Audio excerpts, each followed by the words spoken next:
Hey everybody, it's time once again for another episode of The Art of Photography. My name is Ted Forbes. Every Thursday we will be bringing you new photography related videos, and this week it's no different. 42 was the original working title for this episode, and I'm not sure if I'm going to call it that or not because it's a little obscure. But let me explain. This episode I've been pretty excited about putting together this week, and I would argue that it's probably one of the most important episodes of all the episodes we've done to date, because I think it's going to tie some things together metaphorically of what I believe about photography and what can hopefully make you a better photographer, make you think a little bit differently. And that's one thing I love to do, so let's get right into it. 42 is a number. It follows 41 and it comes before 43. The reference I'm making today is going to be metaphorical in nature. We're going to use this as a metaphor. And the metaphor I'm using, I brought up actually a couple episodes ago. There's a book called Hitchhiker's Guide to the Galaxy. And I made a reference in that show, and I got a lot of very funny comments back of inside jokes of people who read the book. Very popular Douglas Adams book. And in this book, which is very trippy to say the least, the number 42 is presented as the answer to the ultimate question of life, the universe, and everything. And supposedly in this fictional book, it was calculated by an enormous supercomputer that took 7.5 million years to calculate. And here is the answer to the meaning of life, basically, that is presented. And the problem is nobody knows the question. So, of course, another supercomputer is built that's the size of planet Earth, and it's going to take a while longer to come up with the actual question. But one thing that's intriguing to me about 42 in relationship to Hitchhiker's Guide to the Galaxy is this.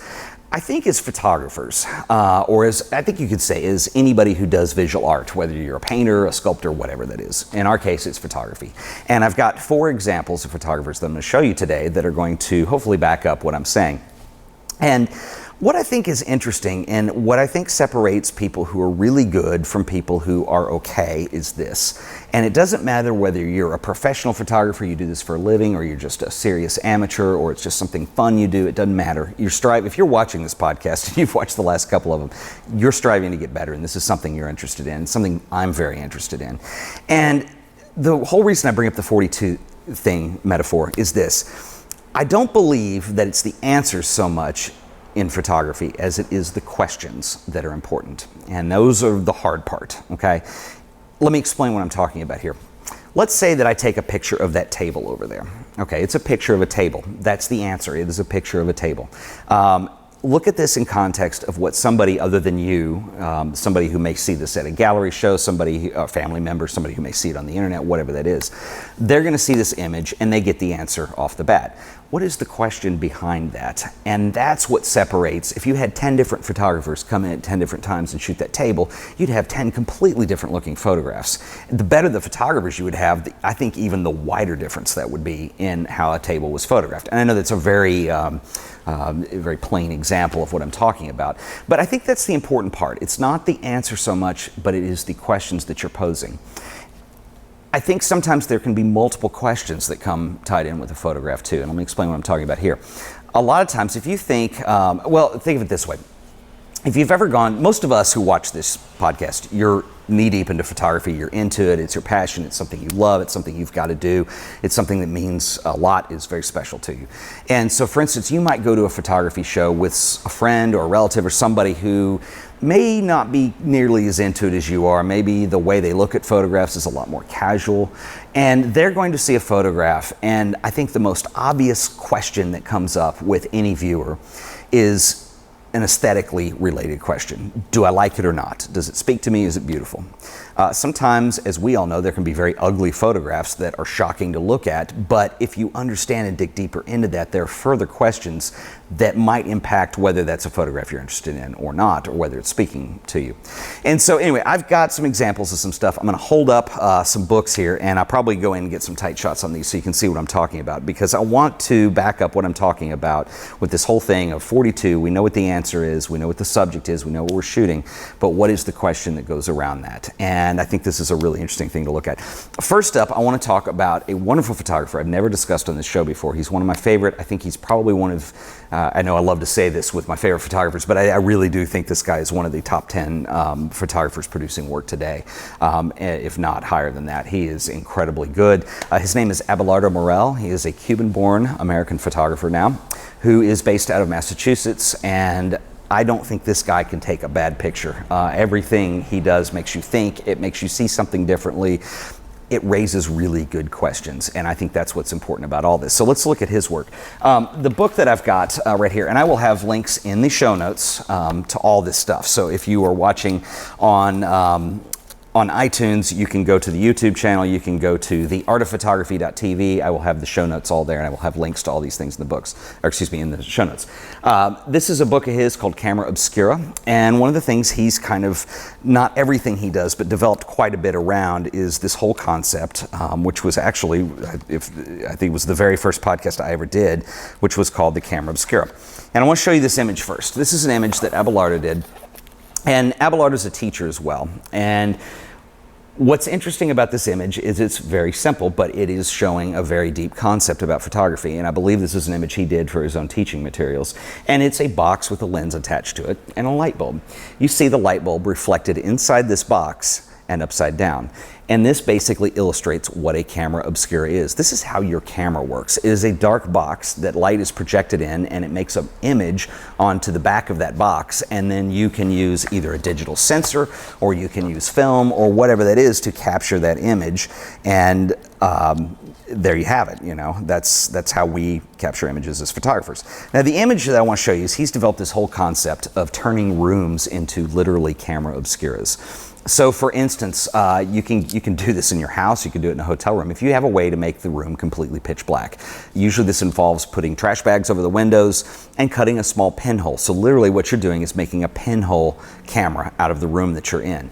This is what Morell does. And then he photographs the way the scene outside is being pictured inside the room, and this is really incredible. So the image I want to show you here is this image right here, which is taken in New York City from a hotel room across the street from the Chrysler Building. And you can see that there's a very interesting way he's depicted this camera obscura image of the Chrysler Building inside the room. This is taken with a pinhole with dark windows in a dark room. And you can see how the needle of the Chrysler Building lays across the bed. This is really interesting, and it asks questions. You have the answer, which is yes, it's an image of the Chrysler Building, but it's not taken from the street level, it's not a tourist image, it's not just a snapshot. There's something that's going deeper here. And what's interesting about Morell's book, or about Morell's work in general, is that he doesn't stop at that. The questions that he asks concern everything from photographic history to the history of imaging with this whole idea of a camera obscura to how this works on a wall. There's a whole set of technical demands that come across when you're trying to shoot in very low light like that. These images are generally made with 4x5s. And I think he just does an absolutely brilliant job of rephrasing questions sometimes to answers. And this book, Camera Obscura, actually has tons and tons of images that are all, sorry, I'm trying to get these on the video, that are all related. And like I said, I'm not going to try and do too much on the video because I've got bad lighting right now, etc. But anyway, Abelardo Morell, I think he's asking the questions, and he's doing an incredible job at that. Moving right along, a photographer that I have mentioned on this show before is Hiroshi Sugimoto, who is a Japanese photographer, again, alive today, doing incredible, incredible work. The project I want to show you today are these images that he did, and this is in a retrospective book, again, link in the show notes. These are images of theaters that he did, and they're very similar in nature, but the whole concept, and I have talked about this on the show before, is that he photographs the theater with a film playing on the screen. The exposure is calculated to last the duration of the film that's being projected. So what you end up seeing is a completely blown highlight as far as the stage and where the area where the film is being shown goes. The lights come out from there, and then the ambient lighting of the theater based on that. So what Sugimoto is doing here is he's asking a different kind of question. It would be really easy to go in, well, or maybe slightly more challenging to go in and light it correctly and get a really beautiful shot of a movie theater. But to go in and do these black and white shots, let the movie run its full duration, and then come back in, and that's where you're making your photograph. You've timed it out, and you're actually capturing a third element in the photograph. And I've talked about this before. He's got elements of, contrast. They're obviously black and white images. They're largely in focus, but you have a time element that's associated with this. And so, yes, it's a picture of a three-dimensional space, but you have this fourth dimension, really, of time that's passing within that. And that's the only way this picture can exist. That creates a lot of interest, and it asks a very important, interesting question. I know that perhaps Sugimoto and Morell are both very highly conceptual examples, and we're going to run the gamut today. I'm going to show you the other two photographers here who I think are doing this in a more conventional way. Okay, so next up is a wonderful photographer who's based, I believe, up near Pennsylvania.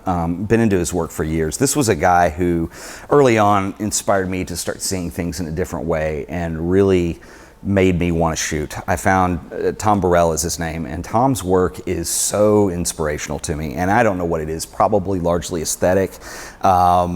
The fact that Tom also has an enormous respect for the tradition and the history of photography in his work, which does push the boundaries. And so there's this really interesting balance between those two things that I think I'm really drawn to his work. I'm going to use this image as an example. This is an image, it's a still life, and oh gosh, in the 90s, Baril was doing a lot of work with still lifes that were shot with pinhole cameras. And there's just something about this. The answer here is it's an image of pears. This was a very easy image to go get. Anybody can line up a bunch of pears and shoot them. But how many people can do it like this with this kind of aesthetic quality? And the fact that they're pinhole, still life tabletop shots, the way they're toned. I believe Baril uses tea, like iced tea to tone. And they have this almost interesting gold-like quality mixed with this soft focus of the pinhole effect that it really adds another dimension. Plus his composition is very unconventional. These pears are sitting up almost like, quail or, something like that. It's not how you expect to see this subject presented.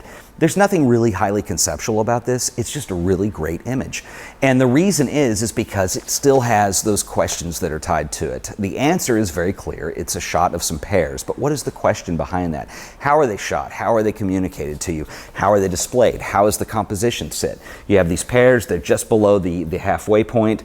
So you do kind of have a rule of thirds associated with this. You have two stems that come off the pears that are very prominent.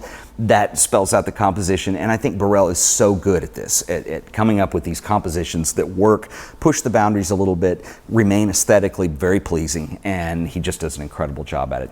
That's Tom Baril's work, and again, his books, they go in and out of print. I will link as best I can to his work, but he just does some simply amazing stuff. He has the tendency, I will admit, at times to imitate Karl Blossfeldt very heavily, but I don't ever think it's a direct ripoff. Again, I think he rephrases some of the questions that Blossfeldt answered with his work. Again, very interesting. The final photographer we're going to look at today is another person I haven't talked about on this show before, and we're going to talk about Salgado. And this is a fairly easy book to find called Workers. Salgado was a Magnum photographer, extremely good. Street style photography, but applied mostly to editorial type work that would appear in magazines, stuff like that. What draws me to Salgado's work is that a lot of times he's a Tri-X shooter, or was at one point at least, and his work tends to be kind of grainy and kind of dirty, and I'm sure he's pushing film and doing all those cool things. And so that has a vibe to the photos, but there is, compositionally with Salgado, and especially with subject matter, there is a sense of complexity that he has in his work. Some of the photographers I've talked about on this show before, if you go look at the old podcasts, we talked about guys like Michael Kenna, a lot of guys that I like, even Sugimoto, for instance, tend to be very minimalist photographers in their subject matter and what they're trying to convey.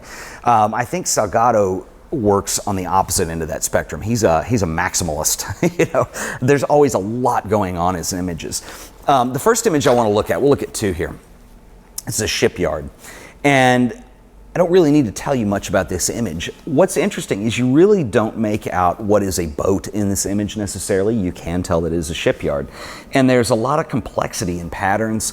Salgado is very interested in symmetry. He's very interested in kind of these migratory patterns of how things fall together. He shoots people in a very similar fashion too. But there's a lot that's going on with the light here, with the ambient nature of this. It's almost got a kind of a mist look to it. And the way these big cables or ropes are lying over the edge of these two boats that are sitting next to each other, it's amazing. And his work tends to fall into this range a lot. There's a lot going on, but there's kind of like this overlaying minimalist quality because it's not just complete chaos. It's very organized. You're going to see patterns. You're going to see some very interesting things. The ship image was one I wanted to use because we're asking theoretically ourselves these questions as photographers of what are the questions to the answer. I purposely didn't want to pick things that were so obscure that the average person isn't going to shoot them, but I cannot close talking about Salgado without showing this image. These are gold diggers or the gold miners, excuse me, in Brazil. This is a mining site, and these are probably his most famous images, and I'm going to zoom in on this too. Again, I think you can see exactly what I'm talking about with the maximum quality to this. They're grainy images, they're dirty, they're very dark, and it's just interesting to me because you see tons of stuff going on in this image, but at the same time you're able to pull back and make out some very basic patterns in this. Yes, they are abstract a little bit, but your eye can follow simple shapes and patterns in these. And then on a closer look, you realize that there's so much more going on in these images. Here's another one it's just mind-boggling how interesting these are. And, like I said, Salgado, to keep this fair, Salgado, generally working for Magnum, street style of photography, but editorial nature, and he literally travels the world to get these things. It's not something that you and I are going to go for a walk on Saturday and happen upon, unless you happen to work near a gold mining facility in Brazil. But anyway, at any rate, that's how I'm going to leave it today. And like I said, I've tried to show you 4 examples of what I'm talking about here, and all these are pretty extreme. Let me close by saying this too. Photography is not something you can learn in 20 minutes. It's not something you can sit down and learn in 3 hours. It's not something that you can learn in a week. Photography is something like any other art that takes an enormous amount of time, it takes an enormous amount of dedication, and it takes paying dues. It takes not being very good sometimes. I'm very guilty of that. In fact, you have to come to grips with the fact that even on a personal level, we generally view our work, the number of good shots I get to bad ones, it's extremely high ratio to bad ones in my case. It's hard for me to look at my work sometimes, and because I have something I'm striving for, sometimes it's really hard to attain that. But you're never going to get any better unless you start doing these things, unless you push yourself further. Let me give you a very basic example of this. A lot of times, one of the most common questions that I get via email, Flickr forums, etc., is people ask if I could do a show where basically I'm going to go out on like a photo walk type situation and show people what I'm looking for, what I'm interested in shooting. And that's a really hard request for me to do because generally let me put it this way, I do not like shooting photos on photo walks with people. And the reason is because that's not the right way of looking at this. Maybe I can explain a little better, but with a hypothetical. A lot of us will go out and look for something to shoot. It's part of being a photographer. You want to get out of the house, get out of the studio, you want to get out in the world and find something new. I think we all feel that way from time to time. When you go out and you find something that is interesting to you and you feel like you're going to make a picture of, ask yourself, are you getting the right shot? Okay, so we've already determined what the answer is. It's whatever you've decided to shoot. Let's say it's an interesting building. You're going to do an architectural shot. Nothing wrong with that. Let's make it as good as we can. You happen to set your camera up right here, probably where you first viewed it. You're going to try to get the light right and jack around with the metering and the focus and all that stuff, which is all very important. And you're going to take a picture. Now, what you need to ask yourself is that the right question for that answer? So if the answer is that building, are you asking the right question about it? Is there a different view you could shoot that from? Is there a different angle you could shoot it from? Should you come back at a different time of the day when the light is going to be doing something that may be more interesting? Is there something conceptual you can do with this? Like for instance, we looked at Abelardo Morell's work. Morell does Camera Obscura, so he's actually shooting a picture of that building inside a different environment. Okay, that's one way of approaching it. You don't have to go that extreme. That's a very highly conceptual extreme example, and it's going to be hard to copy without looking like Morell in a lot of cases. But the point is that Morell asked that question. And I think that's important. There's another image I didn't show, and I'll probably overdub it in here somehow, but it's very similar in nature. Tom Baril shot the Empire State Building, and he shot it from an empty office building in New York City. Not the most obvious shot to get, but it's something that gives you compositionally a little more interest to it. The light is doing some interesting things, and it probably was a pain in the rear end for Baril to go get that shot.